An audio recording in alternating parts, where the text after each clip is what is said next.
Who's sneaking up on Raider now?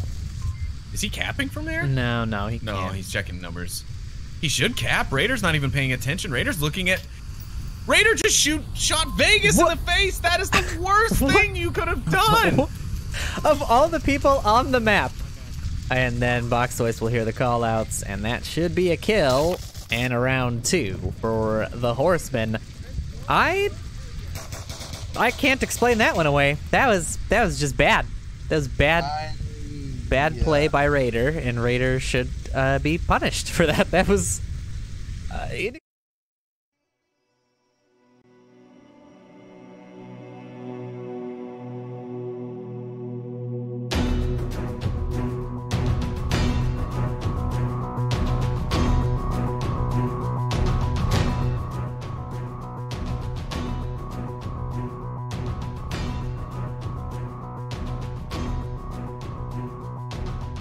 It's your man, Poonanners, your Texas caster and hype master. And it's the caster without the nips ready to slip. I'm Trip. Yeah, that's right. Well, we'll slip them out eventually. 8 teams duked it out on Saturday to prove they had what it takes to play in the upcoming round robin. 8 teams go in and only 1 comes out in each of the Challenger Cups. Let's take a look at Challenger Cup A. We're just going to run right on through these and have some fun with them, man. Yeah, so there's only 1 map per match, so these are just going to run back to back to back. And on this first one, it kind of sets the tone, right? Like the Crimson Smoke. We see these... They're just ballsy caps, so the right? smoke doesn't go over water. That's interesting. I don't think we would normally see in regular league matches. Like, he's not even in the smoke anymore. But he typed in the code fast enough, so he got the cap. Hey, you know what? It was a ballsy move, but it paid off for him that time. So, you know, whatever works, right? And then this one is just to throw shade at Parrot because he pulled a Nightfire. But since Noman built this new fancy thingy scoreboard where you can't actually ever miss the action now, so, you know, pulling a Nightfire, not so bad anymore. But Ballistic Bob does yeet this nade just super nicely onto that objective. I mean, there's the pitch, and Tomapolin doesn't know what hit him, and he just goes down. And then Ballistic Bob just gets his little dance on again. We see a couple of Ballistic Bob dances throughout this whole thing. And then we have another one. Like, I still don't understand. I don't know. I don't know if people don't realize that if there's smoke on an objective, there's probably someone capping, or I don't know. Like, would you shoot into the smoke at some point? Well, yeah. I mean, I'm all about that blind fire into the smoke, but at the same time, you could think of the counter that throw out smoke with no one in it, so that you give away the position of everybody around it. Like, there's 2 different ways to go with it. I'd rather give away my position than get capped on. That's true. That's true. But I think probably at least the very first time it happens, you're not expecting a cap to come in. But after they've done that, then you would think a cap's coming in. But then you would question yourself of what if they know that's what we think? You know, it's all mind games. It's a total mind game. Total mind game. And VRAth took that one 4-1 or 5-1 actually. And then we move on to Lords of War versus Dead Logic. I like his name is Ballistic Bob. It just makes the bus driving make sense. Yeah, so they called him out they said shield and carport, and they just completely miss him. I don't know what gun Rama was like trained on or looking for, but man, he just like runs away. Then Ballistic Bob drops his shield. I've never seen a shield player leave and then run out of the building to go gun somebody down. Oh yeah, he's just two-handing a pistol, and then he gets up here and he's like, "Oh, the guy's gonna have to come check the objective, right?" Very smart, and he gets what he needs. I'm not gonna say I'm not gonna lie, Ballistic Bob. Doing it large, man.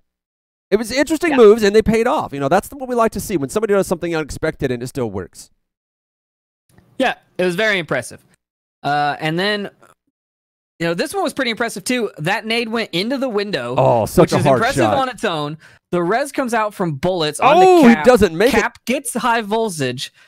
And then Bullets decides, you know what? I don't actually like Cap. And come on! That is ridiculous. You can see Bullets' hands go to his head. He's just like, the amazing save. What have I done? Because like that beautiful shot basically had the upstairs objective dead to rights, and they saved it. They recovered it beautifully. And he's like, you know what? I'll just set them all on fire anyway. Yeah, it's just, it doesn't, you know. There's only one guy defending now. Molotovs are not now. safe, people. Don't use them. Don't use them unless you're Lonely Viper. That's foreshadowing. That's true. This is true. And then we're going to move on. So actually in that one, Lords of War took it 4-1 on Suburbia. Then we move on to Virality S13 versus VRATH. Also on Suburbia, we see VRATH with a 2-shield push, and I don't know. I don't know a lot of teams that run 2 shields. But this seems super OP. It does seem a little bit that way. Although I think nothing would be more OP than having dual wielded shields, because then you're just like invincible, right? Oh, one on the back, one on the front. I would totally do that. Turtle attack! Stop me if you can. Strap a C4 to your chest and just run into the nest. Yeah. So I mean, they get into the house, they clear the bottom floor, and then they hear. I think they heard talking, so they're like, "Oh, we're gonna prep a nade. Clear this landing. We don't need to work. We don't need to even risk it. We're just gonna blow his ass up." Man, just do it, uncontested. Take him down. And then they're like, "Hey, who can cap faster? Who can cap faster?" I like that. Just really showing off. Now I would say they're showing off the power of the dual shield, but generally upstairs objective is really hard to take. The guy had all day to know they were down there. Like I don't know what they were doing. I guess they just didn't expect it. They were playing the new VRcade team, so so those guys probably don't know. Yeah, those probably have no idea what's going on. Yeah, you can have a lot of fun with newbies whenever you're playing any of the maps. That's true. Because map knowledge is where the matches get really locked down. And so VRATH took that 5-0 on Suburbia, and then we move on to the 5 Horsemen versus Legionnaires. And this is the intro clip. This is what not to do. For reference, the objective is off screen to the right. Box Toys could have capped this whole time because Raider is doing his best Bush impression, and then he shoots his teammate in the head. No new taxes. I mean, no new taxes. Nope, taxes. You know, like Noman said in the clip, that was bad. You should feel bad. Yeah, and with these teams competing in the highest levels, we are totally going to call out bad plays from now on. It's like everyone is dumber for having witnessed that. I just don't know why you would think there was a teammate over there, you know, or an enemy over there. Oh, man. But well, you know, who knows? We'll never know what was going on inside his head, but maybe one day he'll answer that question for us. The 5 Horsemen did take that map 4-1 against Legionnaires. And then we move on to Lords of versus VRATH. You know, this one I was cracking up for this whole thing. So Snowbird like, sees the enemy on the scaffolding, and he's like, "Can I have that, please? Can I have it?" And then Hitman tries to give it to him, but he doesn't move his hand far enough away, so like keeps snapping back. He doesn't know how. Snowbird's like, "Gimme, gimme, gimme!" And then he drops his shield. Again, we're seeing shield players that just like, I don't know how you stand a shield like that. Yeah, that's amazing. I don't know, like that's a lot of practice. And then Snowbird runs out of ammo, and he's like, "Hey, give me a reload! Give me a reload!" Well, friendly reload, you know, VR specialty. You can interact with your teammates. Yeah. Snowbird stands up again, puts some more shots downrange. Finally decides, okay, I can't hit this guy. Gives the gun back after he blows through 2 mags, and he's like, well, let's move. He's playing with too old of a headset to get that shot, huh? Well, I don't know how we saw him in the first place. That's the thing. I mean, he was. You can see pixels. Impressive. It's just hard to shoot at him. Yeah, Snowbird's pretty entertaining to watch. Actually, I really enjoy watching VRATH's shield play. I don't know how long this clip goes, but he actually gets in here and tucks into a really nice spot. Nope, that's the end of the clip. Next one. It'd be nice if they changed their name to, like, you know, Ultimate Tortoise or something. Tortoise. No, instead of Tortoise, it's Turtis. Like they're combining turtle and tortoise together, but also putting turd in there just to have fun with it. Well, he's about to get caught with his pants down. We've seen a lot of headshots. Here's another one. Look at that. Just boom. One tap to the head. You know what? At first, I thought that was like slow and methodical. He knew he had the time. But again, you said this is the arcade team, right? No. Oh, that's Lords of War. Okay, no, never mind. This is Lords of War. Yeah, but Feed Metal was free and clear upstairs. Decides he's going to go kill more people because he really wants that KD ratio. And gives up. Doesn't go for a cap, but... It's a mistake we all would have made, though. Assuming that there's at least one more defender upstairs and knowing he has to roll out of there. It just turns out there were no defenders upstairs. And shout out to Esco. I think Esco had the highest KD out of any player in the both Challenger Cups. 13-3 on Bazaar is impressive, sir. Esco, man. Get that guy in a top-tier team. There's going to be a lot of recruiting at the end of the season. Lords of War did take that 4-2. And then we moved on to Phantoms versus Legionnaires. And another... Oh, just as he got started, all of them go down. And dances I on their love graves. Watching this, there is another, another dance, but I loved watching it because you hear Noman and Sleepy both go when they ran out of the. It was hilarious. I like that you had 7 seconds left. His knucklier. Brilliant moves, man, from Phantoms over here. Yeah, Phantoms did pretty well. They tied it up with Legionnaires 3-3, and then they go for this last ditch cap. So this is funny. Arik here, or Eric, or however you pronounce his name, Zarek, depends on which caster you ask. So he's got a C4 clacker in one hand and a frag that's been pulled on the other. And he sees this guy, but he can't shoot him because he's got 2 explosives in his hands. Yeah. He's not really thinking that one out. Nade out, gets him. He misses him with the nade, but he gets him with the C4. And he finally runs out, gets the kill. But while he's out here, you see all these other blue names start moving in. And, Phantoms are just trying to rush cap in the smoke. He's coming back. He's coming back. Is he going to get him? Sat Brannigan's just typing in that code, man. But he got back in time. Eric just barely in time. I think you should start calling him AI Rick just to mess with him. It's like AI Rick. He's an artificial intelligence Rick. That's got to be what those initials mean. So let's take a look. 5 Horsemen took it 5-0. Yeah, unexpected that. We did see a lot of good plays from the 5 Horsemen this season, but I didn't expect to see them just roll over a Challenger Cup. So well done, 5-0, uncontested. Yeah, especially against a team like Legionnaires, who's been in the Challenger Cup 3 years in a row, or 3 seasons in a row. They're no pushovers. Pacifists also not a pushover. So it definitely unexpected for me. Yeah, and V-Reality, they tried, and that's what you expect whenever you see a new team enter the Challenger Cup in general. There was a lot of people that kind of just formed teams for the Challenger Cup, right? Yeah, none in A, I don't think, but in Challenger Cup B, we're gonna see a couple clips. I think there was actually only one, the Flaming Randos, which is a great name. That's a great name. It was a really good team though. Is that an Inferno team? No, I don't think the Inferno would let them in. It was captained by Paz Danny. Oh, okay. And it was co-captained by Caltrop, I believe. Oh, Caltrop. Yes, a gentleman and a scholar of Onward. It had Oceandolph, Naoko. Oh, Oceandolph and Naoko. Parzival. So you got like a lot of really good people on one team. Yeah, I mean... well, it's supposed to be. And Parzival. Yeah, and Parzival. Brutality. How dare you. So there's no clip of it because we never got around to... Does Parzival just run on the field throwing out money? Is that how he makes it work? I think so. Yeah, I think he bribes his way to the top everywhere. But no, there is not a clip of it, but there's a first person from Buxton or Caltrop. It was a tie game, and all Parzival had to do was stand there and let the time run out. Like 15 seconds left. Just had to let the time run out. He decides he's going to throw a nade instead, and we all know how Parzival and grenades work. They don't. For those of us who don't. He's playing on a Rift S. Yeah. So he brings his hand down low and tries to throw it, but his tracking got lost. The grenade drops to his feet. Oops. So he goes, oh no, pulls his C4 clacker and blows it up, kills himself as the last man standing and gives 2 points to BOSSFIGHT, and they take the map. I mean, it's classic Parzival. This is why he's no longer SMC. That's one of my favorite sounds to hear in Onward, honestly, from any player, is "oh no," because it's always followed up by something very fun and interesting for the rest of the people watching. Well, let's go ahead and get right into the second group, Challenger Group B, which is 15 people, if memory serves, right? Yeah, 15 teams. A much wider range of teams means that there's just as many "oh my god" moments as there are "what the hell" moments, and we'll start out with the "what the hell" moment. Let's go for it. Let's knock it out. So this is Rome versus Riot, cast by yours truly.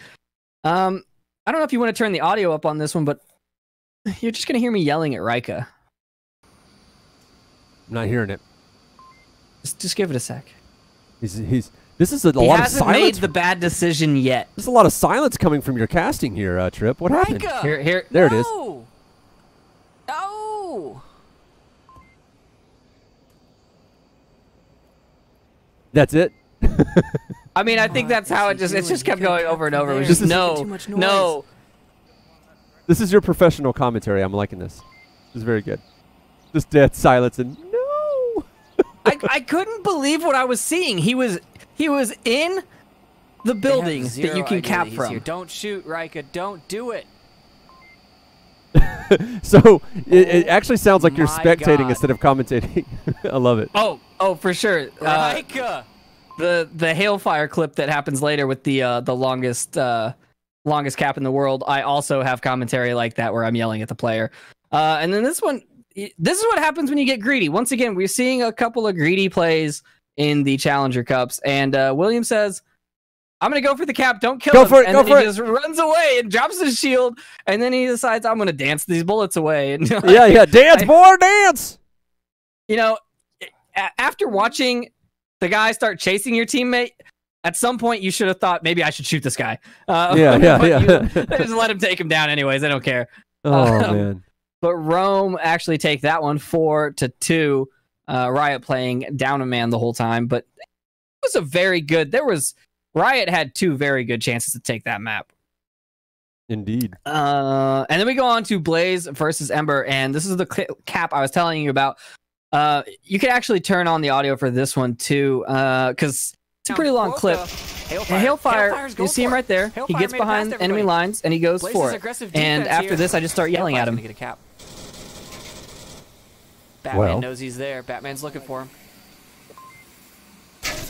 Oh! Takes him down. Hailfire's on the objective. No, Hailfire. That's the wrong objective, Hailfire. It's not there. This is why you got to look at your tablet. Blaze has no idea. Blaze has no idea that this happened. What are you doing, Hailfire? Also, shout out to other caster Noman for being on the opposite end of the map from the objective, looking for players. You're just trying to figure out what are they doing? Where are they hiding? What are they up to? And when are they going to come all the way down here and defend their objective? Look, I just want to say, if you've spent, like, if you haven't what seen are they doing over there? Are they looking for the attacking team? They're trying to get kills and they're confirming bodies. But if you haven't seen the enemy in that long, just assume they're capping. Yeah. Hailfire gets it, but man, it took him like a minute 30. And then we move on to Lightshaper and Cryo playing, and Cryo keeping Blaze alive here. I mean, this is a lot of stress here. But they're playing who has the better peekage advantage, basically. You know, like, I'm over here. No, I'm over here. No, I'm over here. You can't find me. At some point, you wonder if it's distracting fire or him just doing blind fire, a little pre-fire, and hoping that he's there and not seeing him and just backing out. I thought they were going to run out of ammo, which was going to be even funnier. Oh yes, especially when you actually do see the guy. Both guys end up click. Oh. Good stuff. And then a beautiful 200 IQ move. Ember taking the map from Blaze, showing the Inferno conglomerate that the student has become the master. Quokka takes a crack shot and takes down Prefontaine. Crack shot, I like it. And it's just beautiful. I think I lost it. I think I was yelling. I had to mute the mic. It was all kinds of crazy. It's a very small gap to get in, but he got a piece of them. It is, and I don't know if it's always been there or not. I think it was introduced at a certain patch, and it's been used a couple of times now.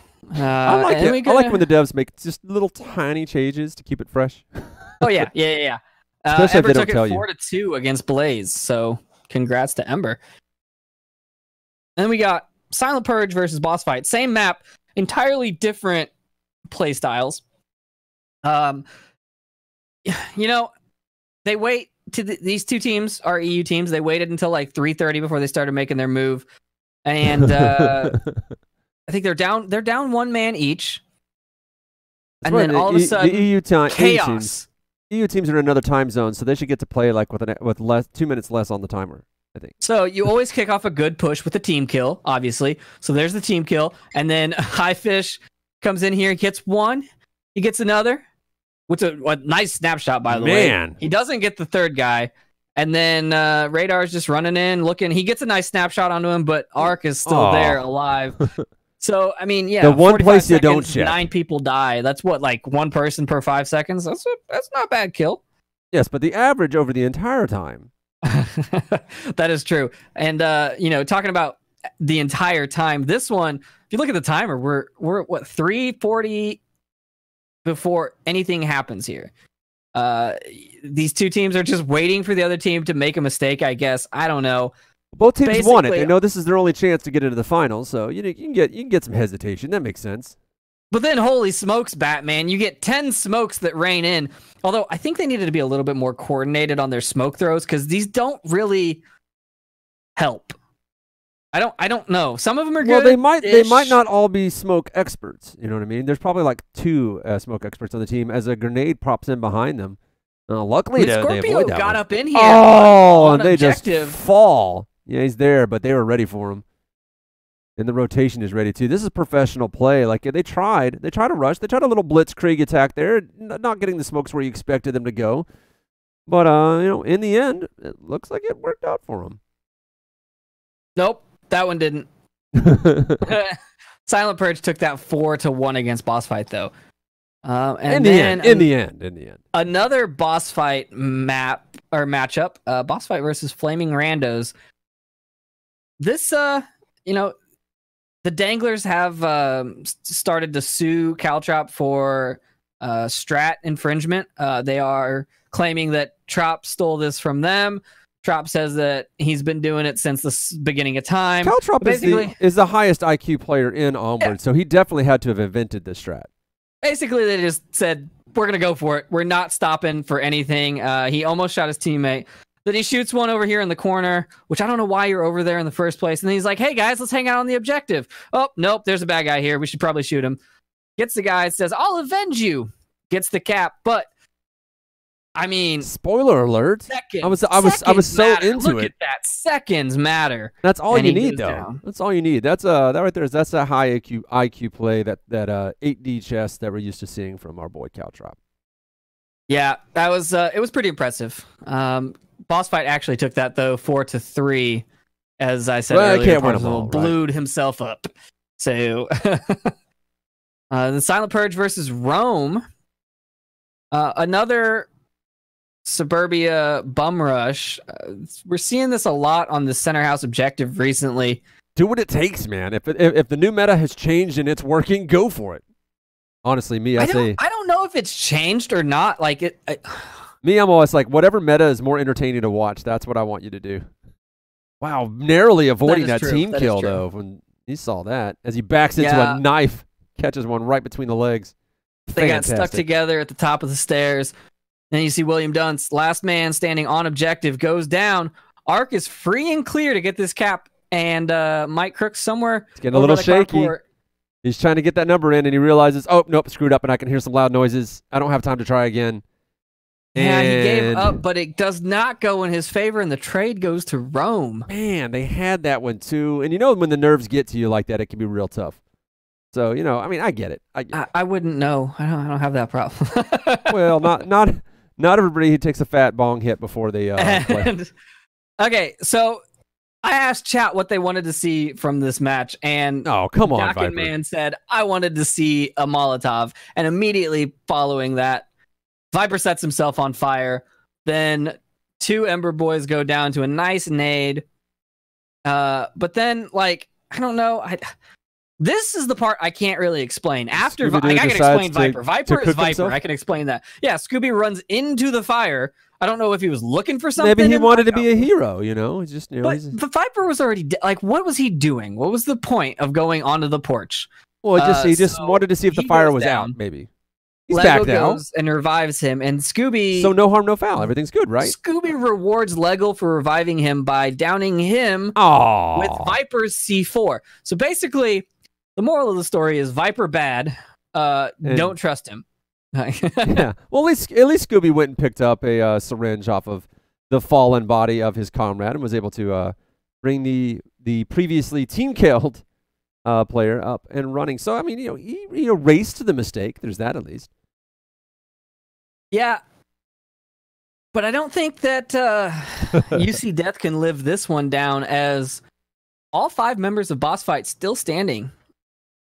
SliderCon goes for the objective, gets shot at by UC Death, and no callouts come out, no rotations. He just I've scared them away. He's so far away. He's so far away from the uplink, he couldn't possibly get it by that tank. Yeah, I don't know. I feel like Boss Fight should know these things after playing however many seasons they played, what the cap radiuses are. I forgive a mistake occasionally. Like, in the heat of the moment, sometimes a mistake can happen. And, Boss Fight, this is a rebuilding year for them, I think. A lot of new people have come. A lot of old people have come back. And I think they've got to play a little bit of catch up. So, you're going to see them shaking rust off for a little bit. That is true. They did bring Viper and Radar back. But on that one, Ember took it 5-2 against Boss Fight. Then we move on to Ember versus Rome, which man. I think was the deciding game for this. And it was really good. I don't see a lot of reaction from William after that shot. Oh, there he is. He's lined up and ready for it. William with he goes for the knife. Does he get it? Yeah, nice. I don't really know what happened there. It took him a while to get there. Well, sometimes you can get in close, it can get a little messy, but he did it. It was nice. And he's still alive. I don't remember if he too much sound. Got this one or not. I'm not going to lie. It looks like that uplink is just barely covered by one guy. Yeah, that's the last guy standing, and there are 3 attackers still alive. So even though we probably don't have enough tape left. With his head cut off. Yeah, even though we don't have enough tape left, my money is on Rome taking this one. Yeah, actually, I think the clip shows. Well, let's see. It doesn't look like it's going to. There's a lot of hanging out. Yeah. Oh, man. All right, and then we got Lorena here, resident shotgun pistol combo expert. We were talking a while ago about, do they make Lorena use the shotgun and the pistol because if you gave him a rifle, he would be too OP? We've actually seen him use a rifle in the Challenger Cup, and the answer is no. He is more deadly with a shotgun and a pistol than he is with a rifle. I'm enjoying this IK that his body is showing now. It's a very interesting way to hold a shotgun. Yeah, you eat it. You that's not how you hold your shotguns? Absolutely not. But I believe you said he's going to get a little bit greedy here. Yeah, this could have gone really poorly, right? So Hailfire goes past him, and then Lorena goes, are there more? Can I kill somebody else? And Hailfire almost turns around just in time to catch him. That's snap, though. That's some good reaction time at the very least. Oh, yeah. But it was greedy, like you said. Like neither you nor me would have done that. No, I would have just shot the first dude that came through and just been like, okay, there might be more coming. I'll just shoot them too. Yeah, we can't help ourselves. Rome took it 5-1 or 5-0. All the fives. So Rome ended up doing the exact same thing as the team from that won the first round. So 5 horsemen. So they'll both be going to the finals, and they ended up going basically uncontested. Silent Purge doing really good. I'm assuming only having lost to Rome in this what I could only assume was a Swiss format. Ember and Boss Fight, how the mighty have fallen. I'm not sure that I expected that. What was really unexpected to me was seeing Blaze and Mob Squad just sitting so far down. Well, Mob Squad hasn't played this season. I don't think they played at all this season. They've had problems scheduling, but they did make a comeback for the Challenger Cup, and they did pretty good. I think I casted a couple of their matches because I was kind of not sure what we would be seeing from them, like we haven't been watching them all season, so maybe they took the whole season off and they've just been planning some crazy strats that they've been saving for the They're sandbagging. They were sandbagging. That's all I accuse everyone of sandbagging. All the bags have been sanded. Well played, well played. But yes, we're going to see something interesting, right? So right now we have your team, SMC Tactical, the usuals. We've got the beginners and Global Chem all going to the finals. I believe Danglers are also in the finals too. Is that correct? It is Globochem, Beginners, Danglers, G-Men, Mayhem, SMC, and now Rome and 5 Horsemen. Rome and the 5 Horsemen. Whoever wins on Saturday. I'm forgetting somebody. 1, 2, 3, 4, 5, 6, 7. No, that's right. Yeah. No. I'm forgetting someone. Who could you be forgetting?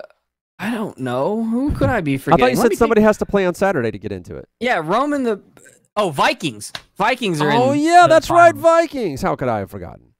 Yes. It's so ridiculous of me. Well, what's happening on Saturday? Saturday, the round robin... Or not the round... Sorry. So Saturday is the Challenger Cup Finals.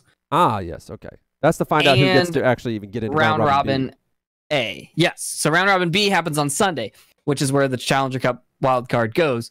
But round robin A is happening on Saturday as well, and that is Beginners, Mayhem, G-Men, and Danglers.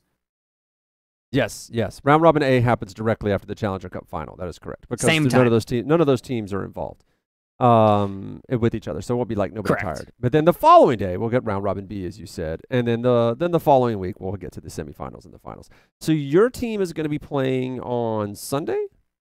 Sunday, we're taking on Vikings. Finally, we've been trying to get this match all They've been season. We dodging you, finally man. get it. So I'm excited. We're very excited to play We Vikings. accused them of dodging you, and the only response was highest win-loss ratio of the entire league. And that was at the time, but It still might be true, but I'm gonna we verify play- that fact right now. we play them and we play Globochem and then the winner of the or the Challenger Cup. So, you know, we'll see how it goes. Their win-loss record is tied with Globochem. They're 13-2. Let's see, Vikings. Yes, 13-2, and so is Globochem 13-2. Yep. So they're tied. But being tied with Globochem is pretty good. We'll see how that changes once they go up against the likes of SMC Tactical. I'm assuming you guys are not going to give away what your lineup is going to be until the actual day of the game. Is that how that's played? That is how that's played. Well, then you should just be floating out like team members that aren't even on the team just to confuse people. A little misinformation. We've only got 6 members now, so it's not like we can change the roster up that much. We lost Big Mike. Well, that's the thing. With misinformation, so- you just start making stuff up. What happened to Big Mike? You're down to 6 now? We're down to 6. Yeah. So does that mean, so that's the 6 people, that means we're likely to see more of Edna on the field? Probably. I know that you and Edna played really well together in the matches that we've seen you guys go. It's like you guys can read each other's minds. Well, yeah, we're both little Asian ninjas. We're tiny. We're quick. I like playing with Edna a lot. That's great. I think you guys put on a great show, and it's very fun watching you guys play. And I know that you guys have made a lot of changes to SMC Tactical this season that are really paying off. My money's not on you quite yet, because I mean the storied record of Global Chem and Beginners is nothing to thumb our nose at. However, I know that you guys and the Danglers have really been tickling Global Chem pretty dang hard. Vikings still can brag that they got a piece of them, so there is that at least. Or was it the Beginners? Who did Vikings beat? Vikings beat Beginners, but That's who so it did was. we. So, You did too. Okay. So yeah. So we'll see. Taking all bets. Giving what is it? I hear Parzival's what's the holding spread? the cash in escrow. He's of course. Yeah, he's got the books. He is the money man. That's how he's made all of his money. He's that size because he used to break legs before he started being the money man. Anyway, so that is all that we have for you guys today. Thank you for joining us here on the show. To all of our players and viewers, thanks for supporting us. Show us some love in the comments. Get a conversation going, as this helps the show rank up and get more exposure to people who don't know about the league, assuming that people watch. Yeah, and keep those clips coming, even if your match went uncasted, which probably won't happen between now and the end of the season because we're casting pretty much everything. You can send a first-person clip if you streamed it. We're always looking for great highlights. Yeah, man, we'll take anything we can get. Again, I am Poonanders, joined by everyone's favorite caster, player, and all-around person, Trip. Those are my own words. Those were not written by someone else. I did not write that at all. This show was brought to you by VRespawn.com, your only source for VR esports news. Be sure to subscribe to the channel and follow us on Twitter to stay up to date. This episode was written by Trip all by himself. He says with the help of all of our team captains, but I don't think they actually helped this time around. No, I'm pretty sure I only got 4 clip submissions. So shout out to Caltrop and Snowbird for actually doing what I asked. Actually helping, yes. Thank you, guys. Yeah. Smartest men in the league, gentlemen and scholars all around. All praise out to Trip, who suffered at his keyboard and 3 screens of Onward streaming of 10 hours worth of content and condensed into a spot just so he could get us this show today. Also, he was running the director, so thank you so much for that. Trip, you've got the last word, so send us home. Yeah, thanks for tuning in, everyone. Don't forget to like and subscribe, as I've already said, I think once or twice, but, whatever. Can't hurt to remind you. We've got a lot more action to bring you next week, which would be the round robin and the Challenger Cup finals, so come back and watch that, and then the finals after that. So we'll see you all next week. Everybody.